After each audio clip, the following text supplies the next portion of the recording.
Boa noite.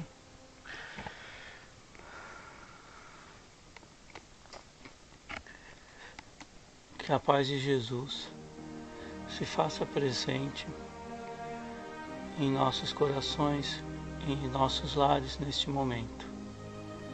Que consigamos estar aptos a recebermos toda a harmonia, paz e energia para que estejamos aptos a nos tornarmos seres melhores a cada dia.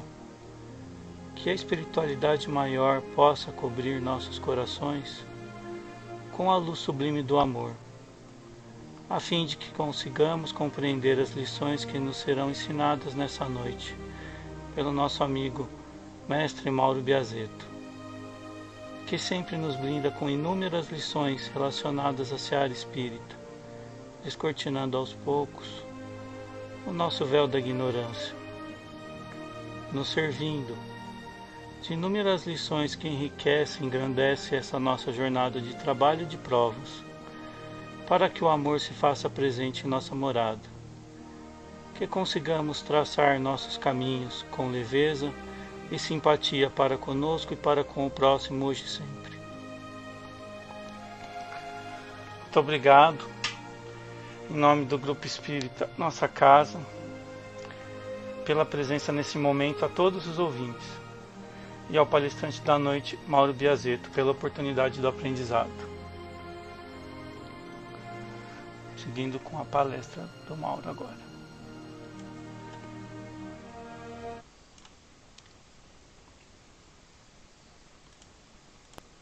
Olá, gente amiga, muita paz. A nossa saudação e o nosso agradecimento aos colaboradores da Fraternidade Nossa Casa e aqueles que nos assistem.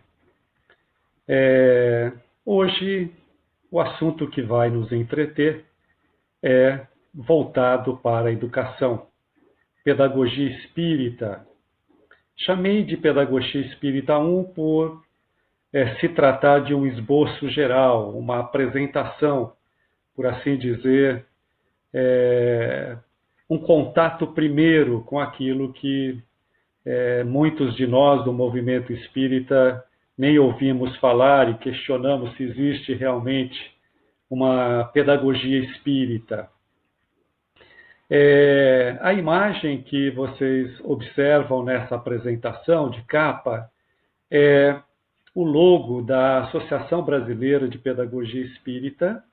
E adianto que não tenho nenhuma procuração, não tenho nenhuma autorização para falar em nome da associação, mas por tudo que eu pude absorver, por toda a gentileza e dedicação que me passaram muitos conceitos que a gente vai conhecer aqui, é uma homenagem que nós prestamos toda vez que falamos em pedagogia espírita. Vamos, na sequência, poder conhecer principalmente a sua fundadora e continuadora do trabalho até hoje, que é a Dora Encontre. E o nosso objetivo não é audacioso, porque nós vamos fazer um sobrevoo, por assim dizer, na superfície do assunto, fazendo um esboço geral.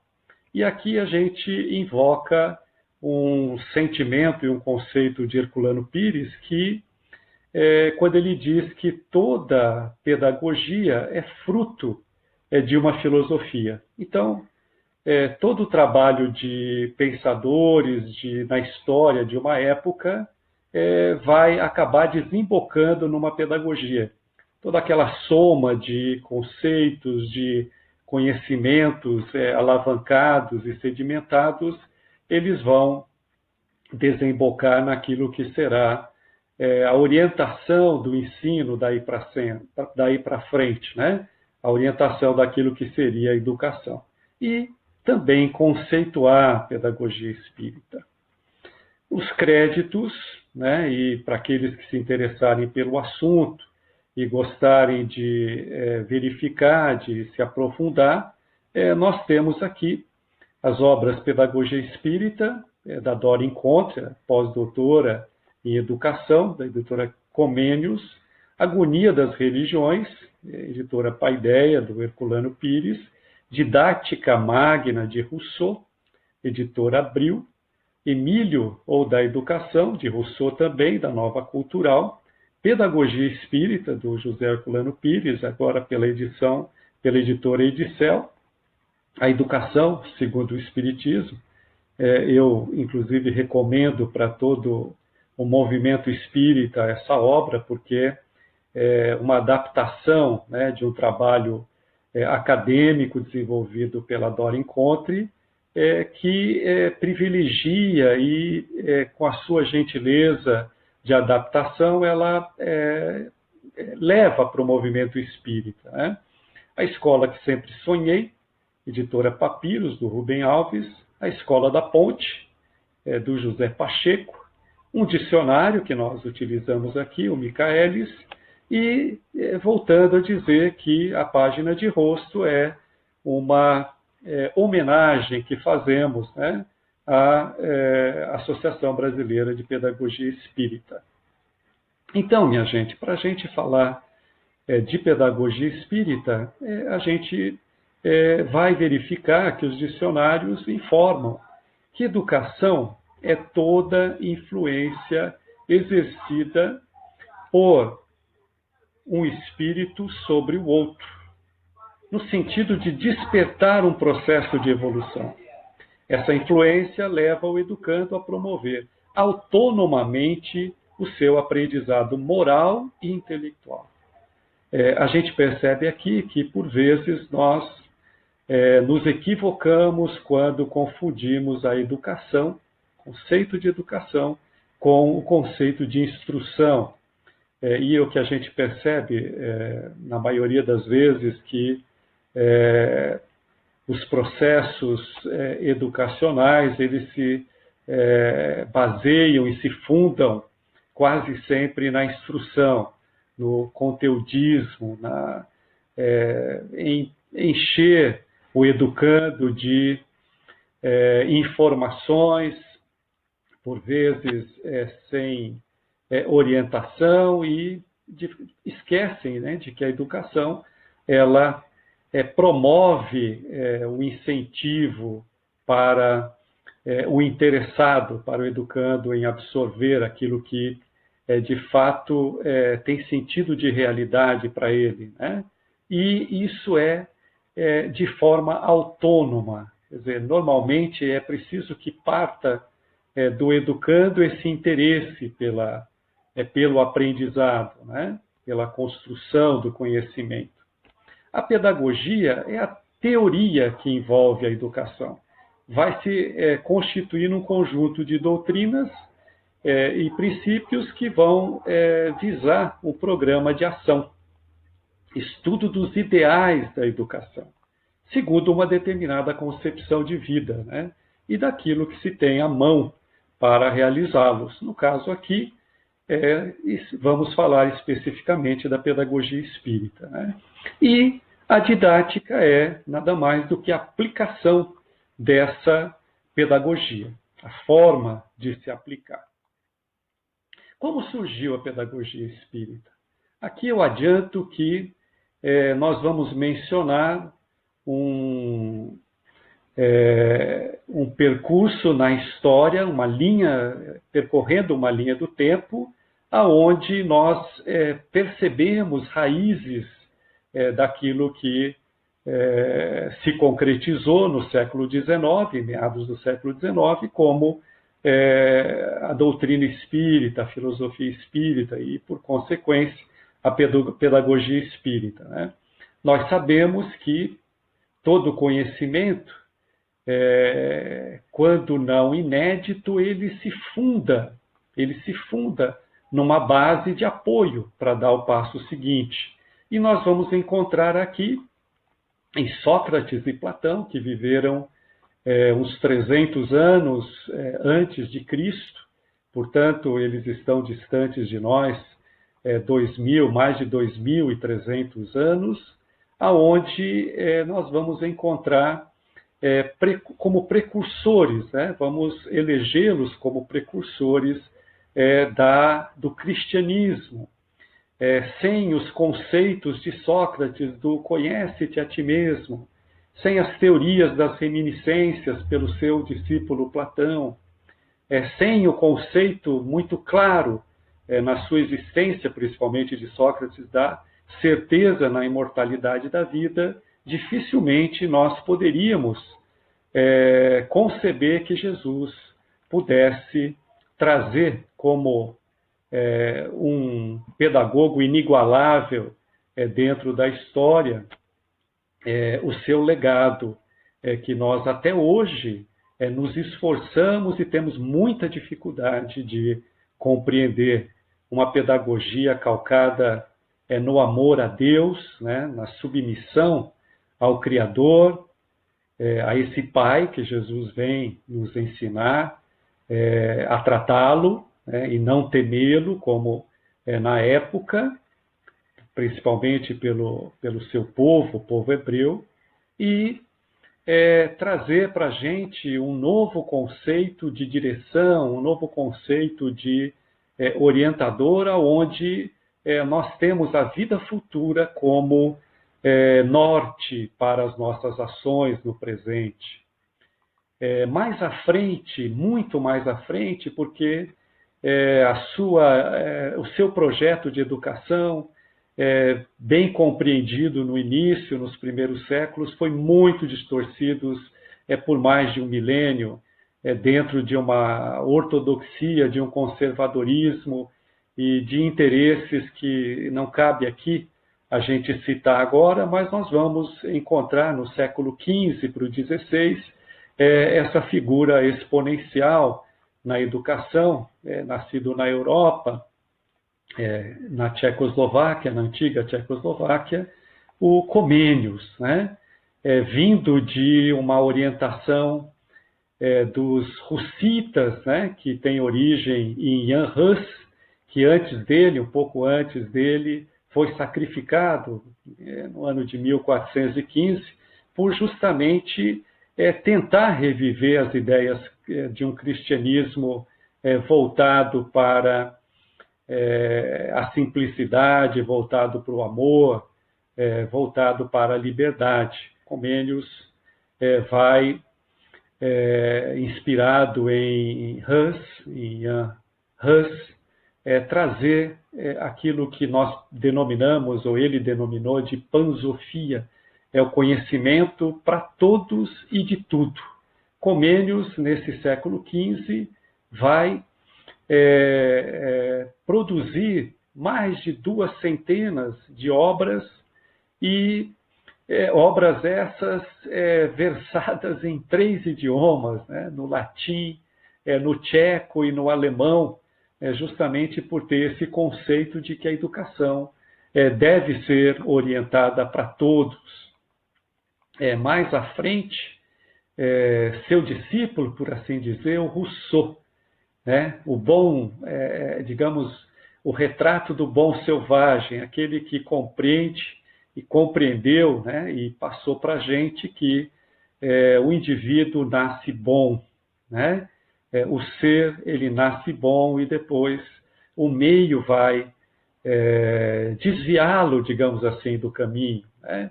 Então, Rousseau traz um conceito aí do bem, né, presente, diferente da dicotomia que nós sempre colocamos de que existe a personificação do bem e do mal. Vamos compreender aqui que o mal, né, muito bem depois elucidado à frente pelos educadores, nada mais é do que a ausência da luz, a ausência do bem, né? Chegamos em Pestalozzi, né? Diríamos que é um discípulo das obras, dos conceitos de Comênios, claro, por consequência, mas principalmente de Rousseau, que vai, através da prática, da experiência, levar a cabo todos esses conceitos trazidos desde lá de Sócrates e educadores cristãos aqui na linha de Hus, de Comênios e de Rousseau. O Pestalozzi vai, depois de alguns insucessos, mas insucessos entre aspas, nós diríamos, porque ele trouxe a educação pautada no amor, pautada no conhecimento do educando, justamente para órfãos da guerra, né? Viveu nesse período de lutas na Europa e vai levar aqueles deserdados, né? Frutos das contendas humanas, do ódio humano, a uma educação aonde o mais experiente, aquele que tem melhor compreensão daquilo que é passado, vai passando e cuidando dos menores. E aí a gente traz aí também um conceito agora de Cícero, né, no sentido da educação como conceito de cuidar do outro, gostar do outro, né? E Pestalozzi nada mais, nada menos se traduz no mestre de Allan Kardec, né? Então, esse espírito fantástico que teve a oportunidade de se internar no Instituto de Yverton, no Castelo de Yverton, onde Pestalozzi desenvolvia o seu projeto de educação, e vai ali adquirir e preservar esses conceitos para, depois de trabalhar junto à pedagogia e ser reconhecido junto à educação de França, desenvolvido inclusive alguns conceitos pedagógicos e didáticos para a educação, vai se envolver no final da vida com a doutrina espírita e, enfim, vai produzir, né, vai produzir para nós, junto com os espíritos, esse código de moral e de educação moderno para legar à humanidade, não só a espíritas, convenhamos, né? E de Kardec vai chegar ao Brasil os expoentes, né, dessa pedagogia espírita na figura do Eurípides Barçanufo, com o Colégio Allan Kardec, em Minas Gerais, trazendo um conceito de vanguarda para a educação muito à frente do seu tempo, aonde teremos, claro, outras oportunidades, quem sabe, de avançar nesse estudo e conhecer melhor essa figura pouco conhecida, eu diria, como educador dentro do meio espírita. Eu trago aqui uma frase que eu vi do professor José Pacheco, da Escola da Ponte de Portugal, quando, em tomando contato com a obra de Eurípides Barçanufo, vai dizer que nós temos aqui no Brasil, ou tínhamos, né, aqui no Brasil, tivemos aqui no Brasil, um educador de fato que não deixa a desejar para nenhum outro expoente internacional. Então, isso não deve ser motivo de orgulho para nós, e sim um motivo de obrigação de conhecer a sua obra, conhecer o trabalho desenvolvido pelo Colégio Allan Kardec e procurar colocar em prática isso dentro da nossa atividade, né, na casa espírita. E contemporânea a Eurípides Barçanufo, nós vamos encontrar Anália Franco, desenvolvendo uma obra social fantástica dentro do movimento espírita, uma educadora de origem, aonde vai fundar mais de 100 associações de cunho social, né, voltado para a educação, principalmente agora aqui daqueles órfãos da escravatura, né? Então, fantástico esse percurso, e pena que a gente não tem tempo aqui para aprofundar mais, mas quem sabe numa outra oportunidade. Mas isso era necessário para a gente poder compreender alguns fundamentos e a essência daquilo que é a pedagogia espírita. O que a pedagogia espírita não é? Por vezes nós encontramos mais facilidade para explicar aquilo que a pedagogia espírita é. Porque, de novo, no dizer de Herculano Pires, não existe uma pedagogia espírita, não existe algo como receita para que nós pudéssemos seguir na conta da matemática e colocar nas porções ideais com um modo de fazer, e sim existe a pedagogia espírita adaptada e adequada para aquela cultura, aquele meio, aquela comunidade, por assim dizer, os interesses daquela comunidade, enfim.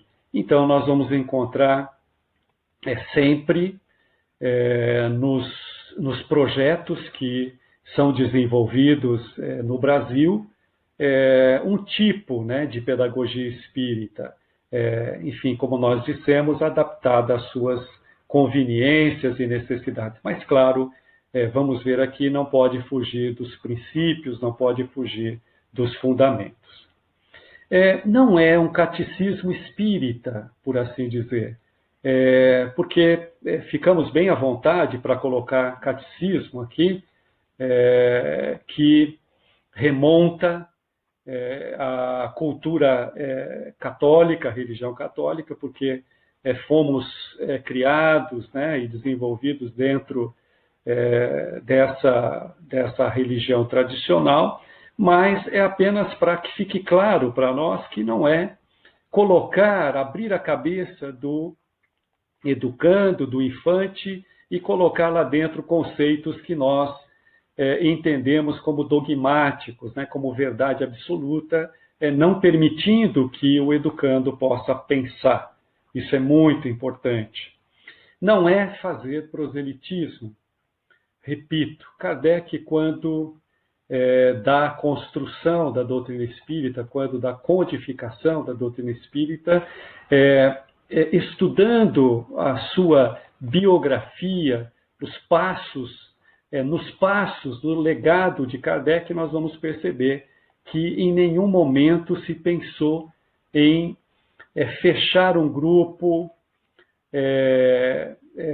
separatista, onde a gente fosse angariando adeptos, fosse angariando indivíduos que concordassem, né, com um certo autoritarismo na colocação dos princípios, e sim, ele procurou trazer a sua filosofia, né, o pano de fundo da doutrina espírita, que é a importância de sua filosofia para o bem da humanidade. Portanto, católicos, budistas, hinduístas, espíritas, ateus, enfim, todas as crenças e ideologias podem se pautar aqui nos princípios da pedagogia espírita, né?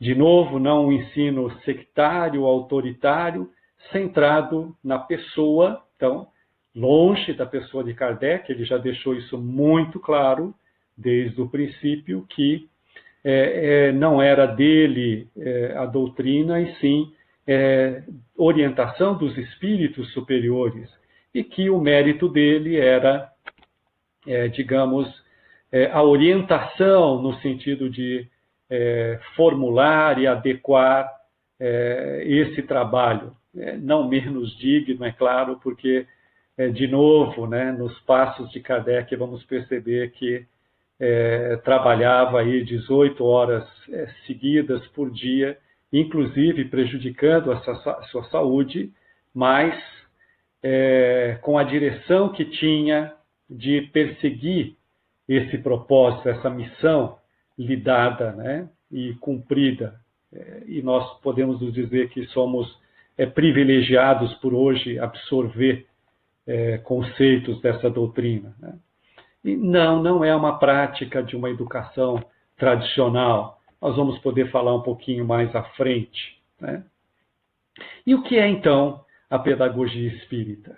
E a gente traz aqui de novo a figura emblemática de Eurípides Barçanufo, e ao fundo o Colégio Allan Kardec, que, estudando a sua obra, nós vamos, e eu vou citar aqui algo que não está na bibliografia dessa nossa interação, que é uma obra muito importante para o Brasil, para a história do Brasil e a história do Espiritismo, que é Eurípides, um educador de vanguarda, escrito por um educador que é o Alessandro Bigato, que também é um colaborador da Associação Brasileira de Pedagogia Espírita, que merece ser lido no meio espírita, né? Então vamos tentar compreender aqui melhor o que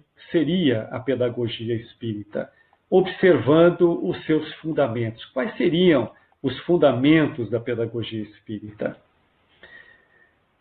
Não podemos perder de vista, né, que somos seres interexistenciais.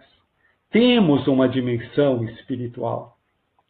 E nós vamos encontrar tanto nos ensinos de Sócrates e Platão, como principalmente nos ensinos do Cristo e depois daqueles que compreenderam de fato o seu projeto, que temos uma dimensão espiritual. Somos seres inteligíveis no falar de Platão, né, quando coloca o mundo das ideias como esse mundo inteligível, perfeito, aonde os conceitos de toda a realidade estão lá em estado perfeito. E o mundo sensível, como um mundo cópia desse mundo perfeito, é o mundo da existência junto à matéria, um mundo, portanto, que pode nos iludir, né? E de fato nos ilude quando nós nos concentramos somente no sensível, quando nos concentramos principalmente nos 5 sentidos, né, da matéria. A criança é um ser reencarnado. Então, esse ser inocente, esse ser puro, né, de coração, na fala de Jesus, que é nos dado, é nos colocado para receber os conceitos da educação, é alguém que, por vezes, já traz muito mais conhecimento do que nós, que estamos aqui na condição de educador, por justamente ser um ser com uma dimensão espiritual. Traz um edifício, né, de conhecimento que precisa ser despertado. Então, o educador precisa se centrar nessa condição do educando, que é perceber as suas tendências, né? Perceber a sua vocação. A vida é um aprendizado permanente rumo à perfeição. Veja bem, aqui está o determinismo da criação. É importante observar que nós temos aqui a lei de evolução, e a nossa existência nada mais é do que um estágio nesse processo que nos leva à perfeição. E importante dizer que é perfeição relativa. Sempre estaremos a caminho, sempre através do trabalho, através da justiça, dessas outras leis que nos orientam, nos balizam nesse caminho do progresso, estaremos sempre angariando novos conhecimentos. Então, é importante a gente ter em mente que esse é um fundamento que nos leva à compreensão de que cada um está num estágio, numa estação desse caminho, e cada um tem a sua capacidade de compreensão. O objetivo da existência é o desabrochar dos germes divinos que estão latentes em nós.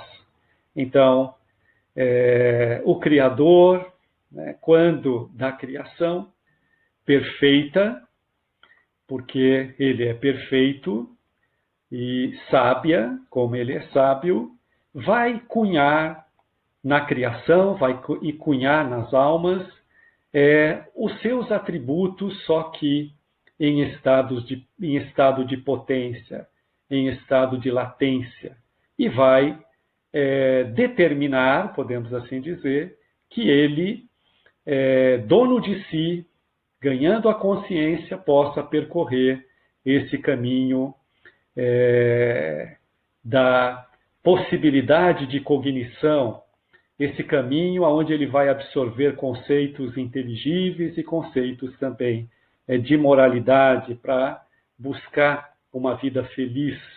E, de novo, a gente vai se reportar a Sócrates toda vez que a gente se lembra que a felicidade em Sócrates só é possível com a virtude, né? Então, só o homem virtuoso é um homem feliz. Jesus teorizou isso e, mais do que isso, exemplificou. E nós tivemos os primeiros cristãos satisfeitos, né, a exemplo de Jesus e de Sócrates, compreendendo que adentrariam a vida da imortalidade, encontrando os amigos, encontrando aqueles com quem tiveram contato de forma suave, de forma serena, libertados, claro, da matéria muito antes dos seus sacrifícios. Então, o nosso objetivo é ter em mente, ter a certeza de que temos os atributos de Deus em nós e eles precisam ser atualizados, eles precisam ser despertados, a exemplo da semente que guarda já em estado latente no seu núcleo a árvore adulta, a árvore produtiva. O processo de educação é sempre um processo de autoeducação. Então, de todas as experiências, de todo esse caminho percorrido, né, de aprendizado nessa estrada da evolução, é importante compreender que precisamos nos reeducar, precisamos não buscar a salvação, porque salvos já nos encontramos a partir do momento que fomos criados, né? E o que nós precisamos agora é buscar nos reeducar, buscar aflorar, deixar desabrochar essas potências, né, como que temos dentro de nós. E o caminho, de novo, através lá das raízes de Sócrates, é o conhece-te a ti mesmo. E a função do educador é despertar o impulso de autoeducação no educando.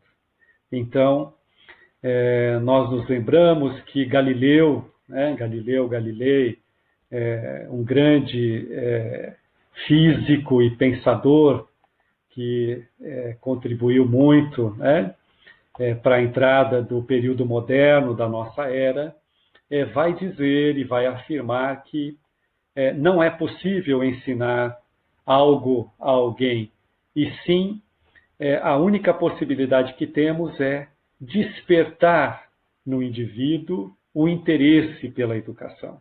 Então, fica claro aqui que a pedagogia espírita é uma pedagogia do amor, uma pedagogia libertária, ela não poderia se fundamentar de forma diferente. Quais os princípios da pedagogia espírita? Aqui, no resumo da Associação Brasileira de Pedagogia Espírita, nós temos 3 princípios que remontam de Sócrates e vão desembocar aqui na codificação da doutrina espírita. O princípio da liberdade. Então, sem liberdade, não há uma pedagogia com sucesso, podemos assim dizer. Se nós remontarmos à Grécia antiga, em Atenas, vamos encontrar Sócrates ensinando nas praças. E à sua volta, quem que nós vamos encontrar? Vamos encontrar jovens sedentos de conhecimento. Por quê? Porque o jovem não tem receio de se mostrar ignorante, ele busca, ele tem abertura para a compreensão.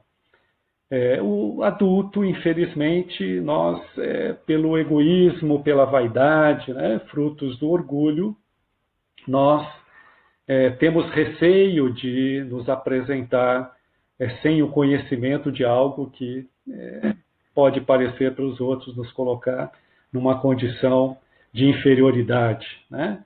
Então, Sócrates, através da maiêutica, ia extraindo as ideias, os conceitos que cada um tinha, dando liberdade para cada um a seu tempo conquistasse a sabedoria. Jesus, né, mais à frente, mais do que isso, vai dar total liberdade, sem nenhuma restrição, sem nenhuma discriminação, vai se juntar à multidão, desde a elite até digamos, a periferia, por assim dizer, e vai, inclusive, ensinar as mulheres, né, sem nenhum receio de ser condenado pela sociedade, dando total liberdade para o educando, para o aprendiz, quando muito dizia, vais e não peques mais, né, permitindo que o indivíduo pudesse, a seu tempo e a sua vontade, assimilar aquilo que está sendo passado, quer dizer, entrar em contato com o conhecimento da realidade, sempre relativo, é claro, na nossa condição de criatura. Então, sem a liberdade, as nossas expectativas de educar serão frustrantes se a gente não respeitar. A pedagogia da ação. É preciso levar do laboratório, levar do conceito, da hipótese, levar para o campo da prática, levar para o campo da ação.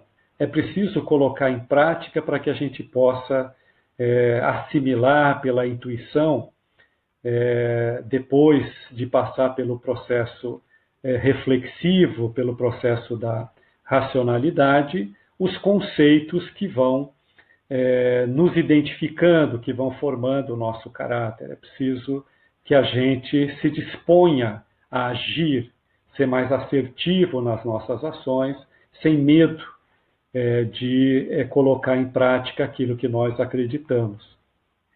E a pedagogia do amor, essa fica patente no educador, no grande pedagogo Jesus, onde ele, com certeza, com a sua clarividência, conhecia o educando, percebia as necessidades do educando, envolvia-o com o seu amor, envolvia-o na sua serenidade e, com isso, permitia, dava liberdade para que o educando pudesse assimilar.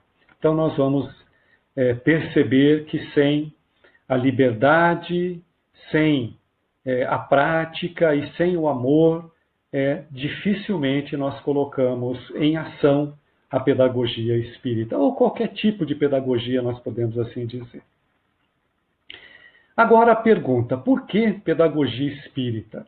E nós recorremos aqui ao metro que melhor mediu Kardec, no dizer de alguns espíritos e também de muitos pesquisadores espíritas que conheceram e conhecem as obras do grande Herculano Pires. Tão desconhecido, infelizmente, no nosso meio, dentro do movimento espírita. Se ele é o melhor metro que mediu Kardec, então temos obrigação de conhecer mais de 80 obras que ele editou, desde o seu início, como escritor e depois se consagrando, depois de jornalista, como o filósofo espírita.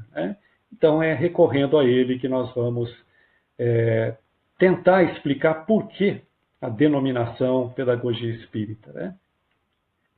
Poderíamos perguntar, poxa, mas foi dito aqui que não é um movimento sectário, pretende colocar no diálogo aberto todas as culturas, principalmente a contemporânea.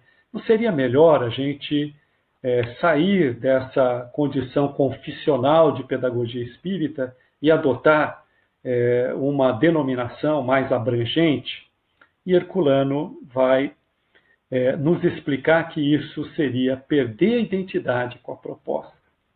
Herculano sempre se pautou pela defesa dos conceitos espíritas, pela defesa da identidade da doutrina, não perdendo nenhuma oportunidade de defendê-la, principalmente junto aos detratores, alguns até com muito boa intenção, mas enfim, sempre se colocando do lado oposto. Então, com a sua sabedoria, com a sua inteligência ímpar, ele vai tratar dignamente o opositor, mas não vai deixar passar a oportunidade de deixar claro que a doutrina tem uma identidade. E para que o educando ou os responsáveis pelo educando entrem em contato com essa pedagogia, é importante que eles saibam suas raízes e saibam da proposta, inclusive. Apesar da afinidade com outras propostas espiritualistas de educação, a espírita deriva de uma visão de mundo específica proposta por Kardec em desencantar a religião, livrando-se de hierarquias e rituais. Então, isso é muito importante. A doutrina espírita, e por consequência a pedagogia espírita, ela não se funda em dogmas, ela não se funda em rituais, ela se funda na natureza, ela se funda na naturalidade, como nós vimos lá nos conceitos de liberdade, nos conceitos de ação, nos conceitos de amor. Uma visão de mundo específica, onde a gente percebe a todo tempo Kardec tentando se desvencilhar do caminho percorrido até a sua época pela religião, um caminho de dogmas, um caminho de instituição de hierarquias, de interesses que, infelizmente, nos levaram a grandes prejuízos, podemos dizer assim, para construir o aprendizado durante mais de um milênio. Né? Reencarnação e mediunidade aparecem em outras correntes, mas algumas contribuições de Kardec são únicas, sobretudo em sua metodologia de abordar esse conhecimento, integrando as diferentes áreas em sua proposta de desencantar a religião, racionalizando o processo mediúnico, abolindo hierarquias e rituais, democratizando o conhecimento espiritual. Então, nós não vamos encontrar nenhum ritual, não vamos encontrar nenhuma hierarquia na sociedade parisiense de estudo, orientada, né, e dirigida por Kardec enquanto vivo. Nós vamos notá-lo sempre com muita naturalidade, tratando a mediunidade como um fenômeno natural, né, tratando essa ferramenta, essa porta de abertura para o mundo espiritual, como um sentido natural, né, que suplanta aí os 5 sentidos da matéria, mas que é um sentido que todos os indivíduos são dotados e, portanto, é necessário desenvolvê-lo, necessário educá-lo, mas com naturalidade, sem forçamento, né, sem nenhuma imposição, sem nenhum autoritarismo. E cabe elencar aqui e observar que Kardec se valeu quase sempre de jovens no trato com a mediunidade, sempre desenvolvendo a sua codificação, né, a sua missão, utilizando-se de jovens. E é importante que a gente observe isso, que o jovem, desde cedo, nós já vimos, né, ele desperta aí na pré-puberdade, né, na pré-adolescência, esse sentido que é a mediunidade. Então é importante observar isso e não fugir da realidade e tratar isso com muita naturalidade, claro, com o método, né, proposto por Kardec, mas com muita naturalidade. Qual o perfil do educador? Olha a importância, né, aqui que a pedagogia espírita dá ao educador.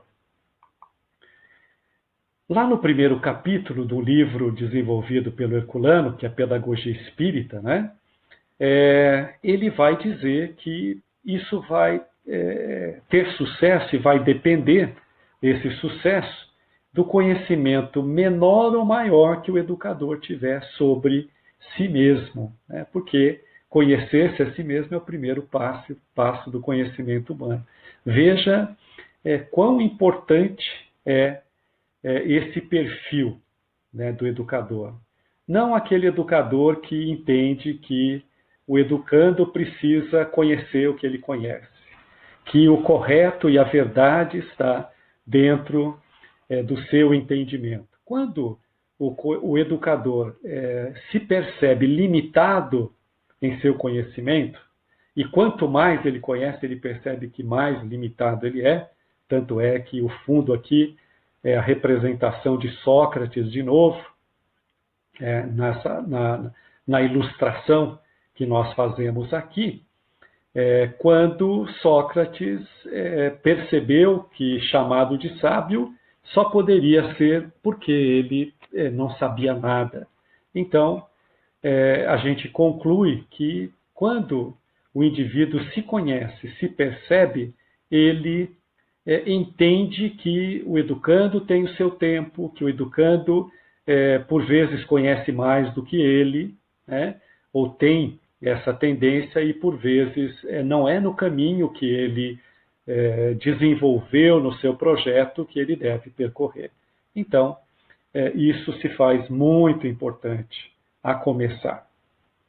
E o mistério do ser é justamente o título do primeiro capítulo, né, que ele dá nesse livro Pedagogia Espírita, que eu também recomendo aqui, para que a gente possa conhecer com mais profundidade, que o livro vai nos convidar à autoinvestigação como ponto de partida de sua trajetória rumo à compreensão e prática da pedagogia espírita. Como nós dissemos anteriormente, não existe uma e sim a.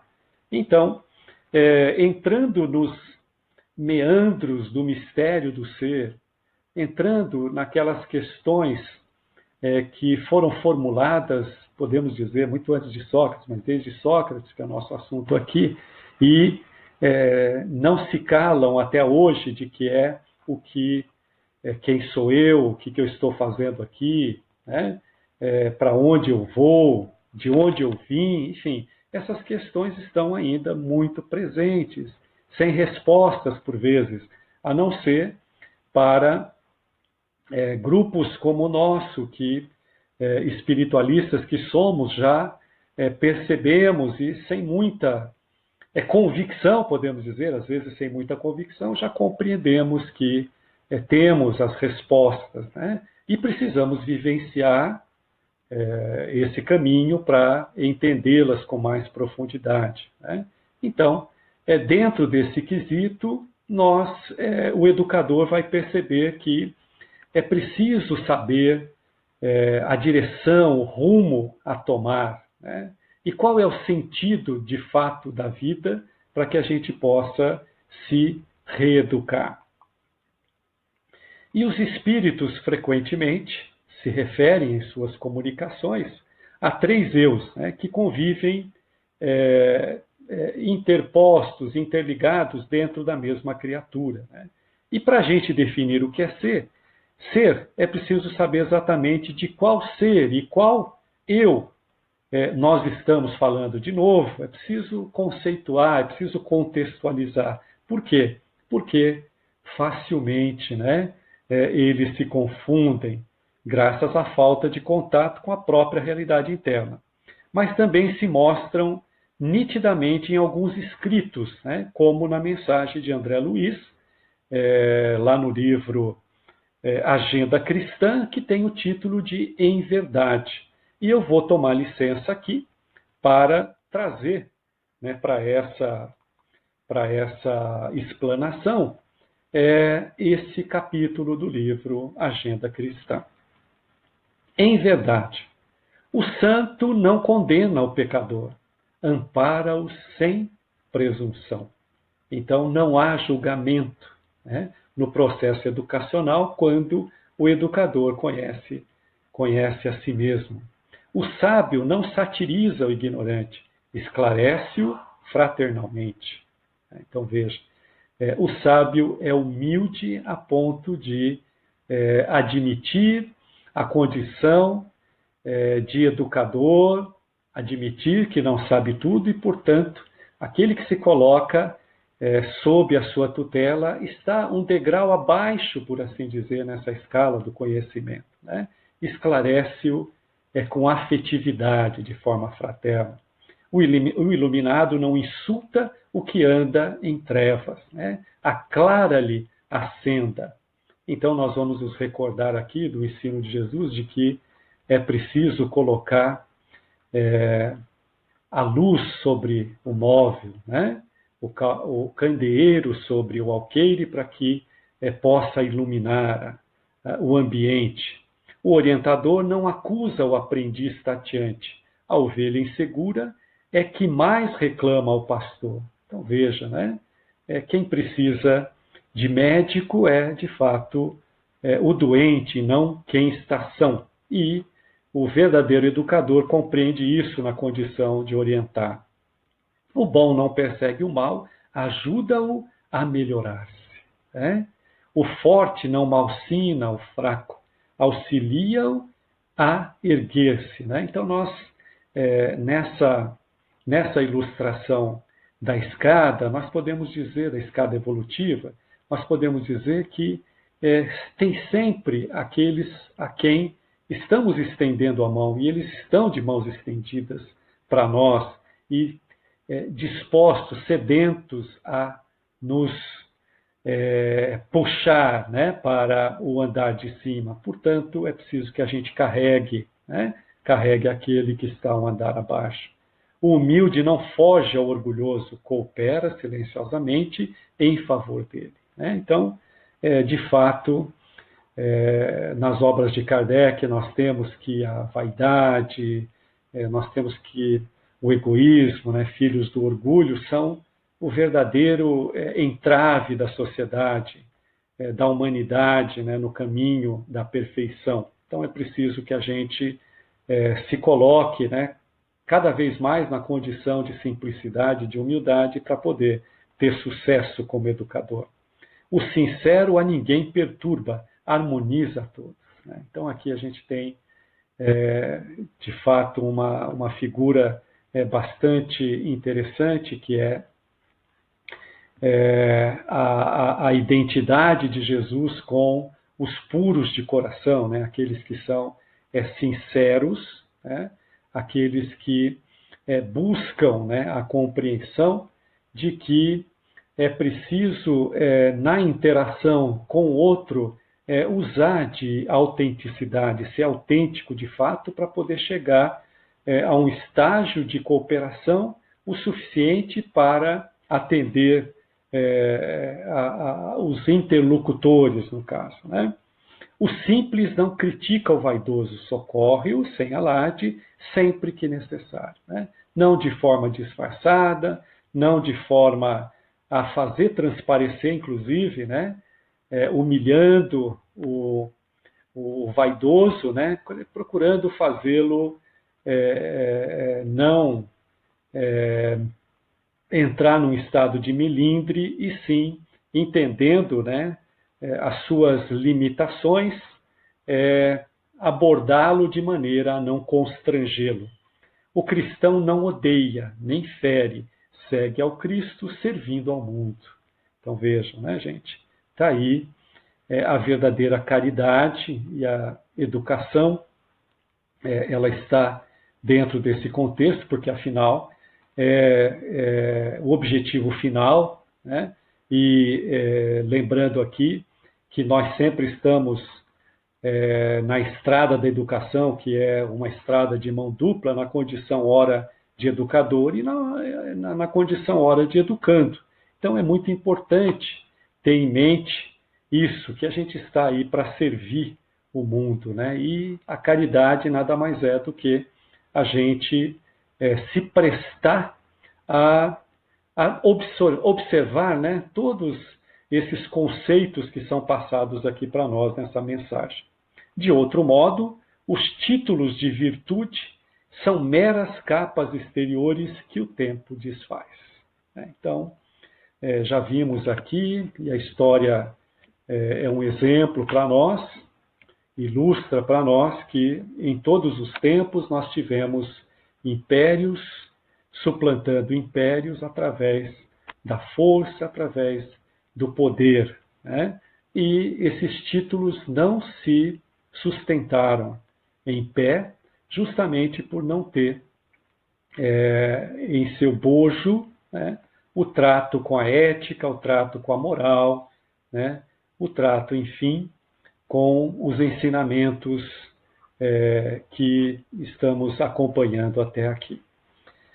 E eu costumo dizer sempre que a gente nunca tem uma conclusão, de fato, né, para as nossas discussões, para as nossas interações, mas a título de informar que estamos encerrando esse diálogo, nós vamos colocar aqui uma mensagem, né, do educador, do grande pedagogo, né, Allan Kardec, que é: a educação, se bem compreendida, é a chave do progresso moral.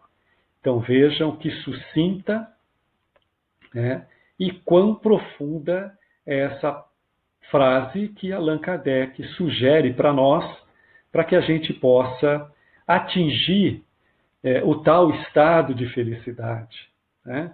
Estado esse que nós não vamos encontrar em nenhuma região, nenhuma geografia vai deixar de forma estanque essa região que por vezes chamamos de céu, por vezes chamamos de inferno, né? Tão mal compreendida até aqui. E, na verdade, o que a gente pôde observar até aqui é que esse estado de felicidade está dentro de nós mesmos. Então, compreendendo isso e entendendo que já estamos salvos, a gente repete aqui, compreendendo que estamos num processo de voltar à trilha, ao caminho do meio, né, sugerido lá desde o discípulo agora de Platão, Aristóteles, né, que é a medida do meio, que os extremos normalmente nos levam à derrocada, nos levam ao fanatismo.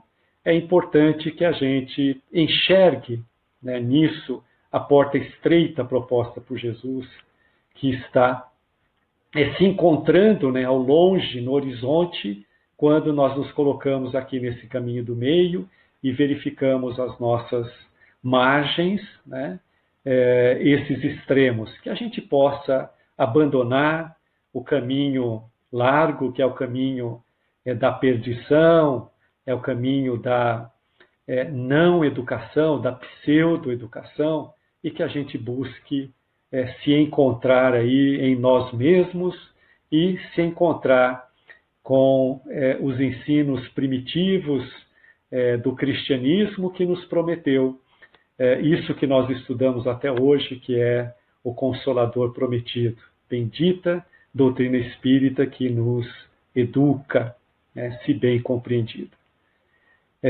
Eu agradeço imensamente aos colaboradores da nossa casa que oportunizaram, né, esse nosso encontro e agradeço imensamente a vibração de todas, de sustentação, o amparo da espiritualidade e me despeço aqui com a certeza, né, e a expectativa de que a gente possa ter novos encontros, se Deus quiser. Até uma próxima.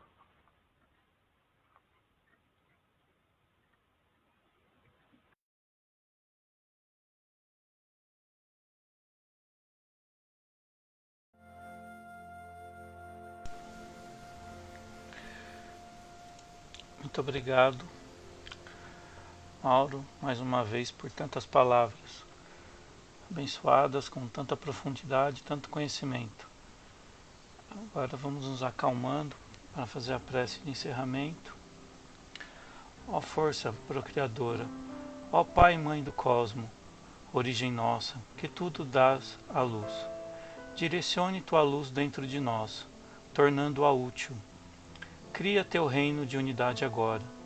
O teu desejo uno atue então com o nosso, assim como em toda a luz e em todas as formas.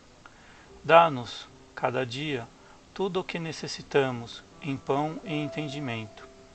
Desfaz os laços dos erros que nos prendem, assim como nós liberamos as amarras com que aprisionamos os erros de nossos irmãos.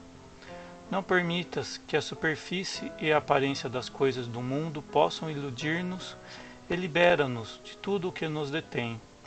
De ti nasce toda a vontade reinante, o poder e a força viva da ação, a canção que se renova de idade a idade e a tudo embeleza. Possam a tua vontade, poder e canção, afirmamos com viva força, ser o solo fecundo de onde crescem todas as nossas ações. Que assim seja.